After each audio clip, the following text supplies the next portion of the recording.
ನಮಸ್ಕಾರ ಸ್ನೇಹಿತರೆ, ನಿಮಗೆ ಹೇಳ್ತೇನೆ ನಾನು. ಕೆಲ್ಸಕ್ಕೆ ಆಳು ನೀರು ಇಟ್ಕೋತೀವಲ್ರಿ, ಗನ ಡೇಂಜರ್ ರೀ. ನಾವೆಷ್ಟು ಹಾರಿ ಮಾಡ್ತೀವೋ ನಮ್ಮ ಪ್ರಕೃತಿಗೆ ಆರಾಮ್ ಮಾಡ್ರಿ. ನಿಮ್ಗೆ ಹೇಳ್ಬೇಕಂದ್ರೆ ನಮ್ಮಲ್ಲಿ ಒಂದು ಘಟನೆ ಆಗಿತ್ತು ರೀ.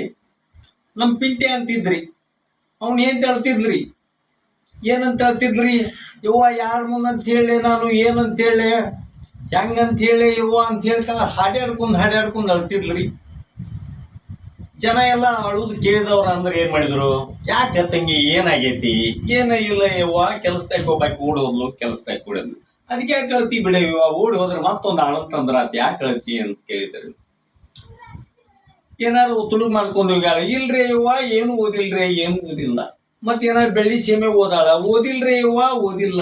ಮತ್ತೇನು ರೊಕ್ಕ ಓದಾಳ, ಏನೇನು ಓದಿಲ್ಲ ಯವ್ವ. ಮತ್ತು ಮನ್ಯಾನ ಬಂಗಾರ ಓದಾಳ, ಏನೇನು ಓದಿಲ್ರಿ ಯವ್ವ, ಏನೇನು ಓದಿಲ್ಲ, ಕೆಲಸದಾಗ ಕೂಡುವಾರ್ದು. ಏನೂ ಓದಿಲ್ಲಂತಿ, ಕ್ಷಮೆ ಹೋಗಿಲ್ಲಂತಿ, ಏನು ಓದಿಲ್ಲಂತಿ, ಮತ್ತೆ ಯಾಕೆ ಹೇಳಾಕತ್ತಿ ನೀನು ಅಂತ ಕೇಳಿದ್ರಿ ಅವರು. ಏನಿಲ್ಲ ಇವ್ವ ಏನಿಲ್ಲ, ಹೆಂಗಂತ ಹೇಳ್ರಿ, ನಾನು ಯಾವ ಬಾಯಿಲೆ ಅಂತ ಹೇಳಿ ಅಂದೆ. ಯಾರ ಬಾಯಿ ಆಗೋದಕ್ಕೆ ಇದ್ದಿದ್ದೊಂದು ಬಾಯಿಲೆ ಹೇಳ ಹುಚ್ಚಿ ಅಂತ ಹೇಳಿದ್ರಿ ಅವರು. ಹೆಂಗಂತ ಹೇಳ್ರಿ ಇವ್ವ, ಹೆಂಗಂತ ಹೇಳಿ, ಇದ್ದ ನನ್ನ ಬಂಗಾರ ಅಂತ ಗಂಡನ ತಗೊಂಡು ಓಡಿ ಹೋಗ್ಯಾಡ್ರಿ ಇವ್ವ, ಇದ್ದ ನನ್ನ ಗಂಡನ ಬಂಗಾರ ಅಂತ ಗಂಡನ ತಗೊಂಡು ಆದ್ರಿ ಅಂತ. ಸ್ನೇಹಿತರೆ, ಅದಕ್ಕೆ ಆಳನ್ನು ತಗೊಂಡು ಇಟ್ಕೊಳ್ಳೋ ಬದ್ಲಿ ನಾವು ಮನೆಯವ್ರು ದುಡಿದ್ರೆ ನಮಗೊಂದು ವ್ಯಾಯಾಮ ಆಕೈತೆ ಅನ್ನೋದಕ್ಕಾಗಿ ಇದೊಂದು ಜೋಕ್ ನಾನು ಮುಂದೆ ತಿಳಿಸಿದ್ದೇನೆ. ಸ್ನೇಹಿತರೆ, ನಮಸ್ಕಾರ.